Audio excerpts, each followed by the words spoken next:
This is Mystical Carter coming at you one more time. I keep forgetting stuff. Every time I do a video, I think of more and more stuff that I should have said and would have said and wish I could have said in the video. Um, all of this stuff is conversations that I've had with people in real life, um, long before I ever started making videos on YouTube. And a lot of these videos I go back and I make, even though some of the topics are old, just to see if there's other people out there that thinks even remotely close to me, even if they disagree, seeing if they start a discussion and will comment on my videos. I mean, that's the fun part of doing this.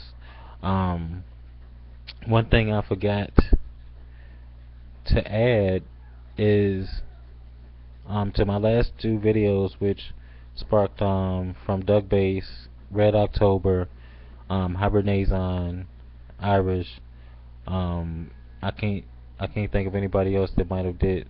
Uh, I don't know if Van Pepper got this one or not. Um, the prepared mind, he's on it, but he doesn't specifically target the discussions. But if you watch his videos, a lot of what he says can go into these topics as well. All of these guys are preppers on here. But one thing that people, I I think they don't want to admit with this whole prepping movement, when you get into the conspiracies of what the government's up to, what the who the people think are the Illuminati and what they think they're up to, and Agenda 21 and population control and all of that kind of stuff. One thing that people in the prepping community don't want to say is that there's too many people on this fucking planet compared to the resources and things that we use. Which is why I said in the last video, which is why everybody's military is fighting the other ones over the resources now. That has to be maybe that's just me, but that has to be one of the main reasons why we're all fighting everybody. Y'all can try to tack it onto patriotism and all the rest of this shit if you want to, but behind it all, you can't say that we're not in those countries getting those resources. You know what I mean? Why we got embassies everywhere anyway? Whatever. It's neither here nor there because the damage is already done. The fact is, we got, I think they estimated 7 billion people on this planet. Um, Compared to how often people grow their own food, and the people who aren't in a position or don't even have the space or land to provide food for themselves, um, we're on the losing end of that stick, y'all. You know what I mean?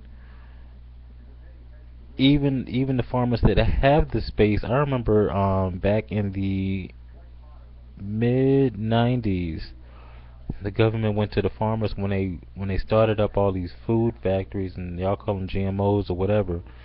But when those really took off and took over America's main food supply, the farmers were paid to shut down their farms and not grow their own food, and just so they would have to rely on the government processed foods. Um, some of the tobacco corporations like oh my god, mind went blank, and that shit's right there in the city. Son of a bitch. The Marlboro plant. Oh my god. See, this is why I end up making so many videos. Why my videos so long. What the fuck is the name of the plant? Anyway, the people that make Marlboros right there in Richmond. One of their Philip Morris. Jesus Christ. Philip Morris.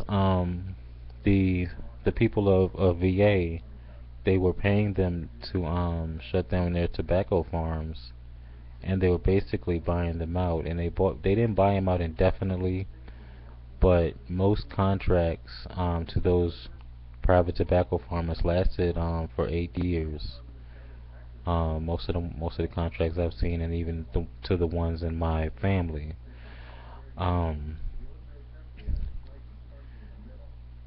yeah, but nobody wants to talk about population control because there are too many people here. And whether it's a government conspiracy to get rid of people, whether it's Mother Nature, because she's doing a good job of kicking her ass too. Natural disasters. The planet itself is rejecting the use of and the taking away of resources out of the planet. I always joke around my friends. I'm like, y'all stop sucking all the oil out of the planet because that might just be the glue holding this bitch together. There's a lot of old tales and things of asteroids and things colliding with the Earth and aliens using technology to hold that shit together. And we, as a planet, we really lucky that this bitch is still here and ain't flew out of orbit and shit. Like, it's really, we're really lucky is if you believe those old tales and those old mythologies that the planet's even still here right now.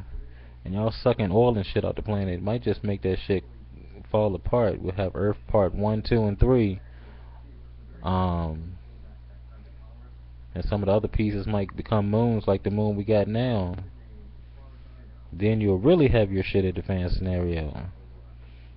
You got an Earth that done crumbled apart because y'all keep sucking shit out of it.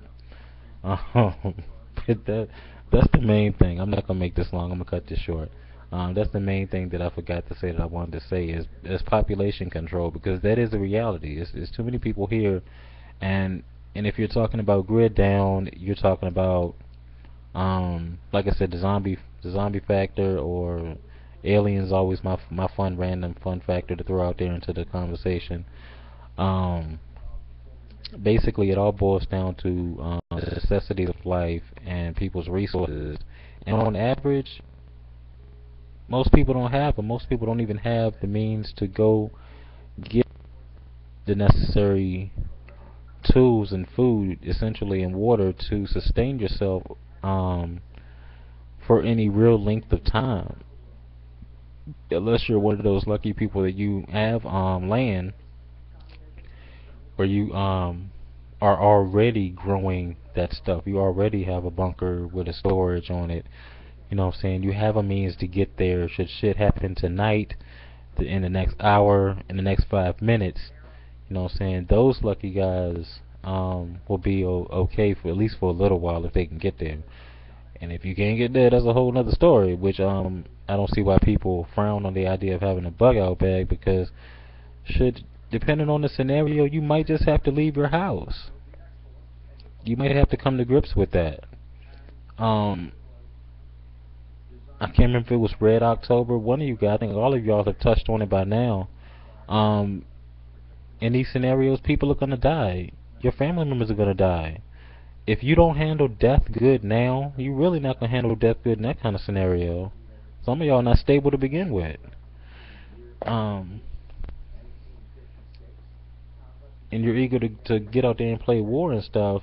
And how y'all preparing to deal with the after effects of that? I mean, seriously.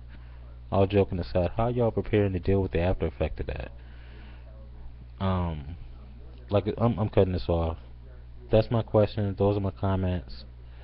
I just want to add that to the discussion, and I'm out.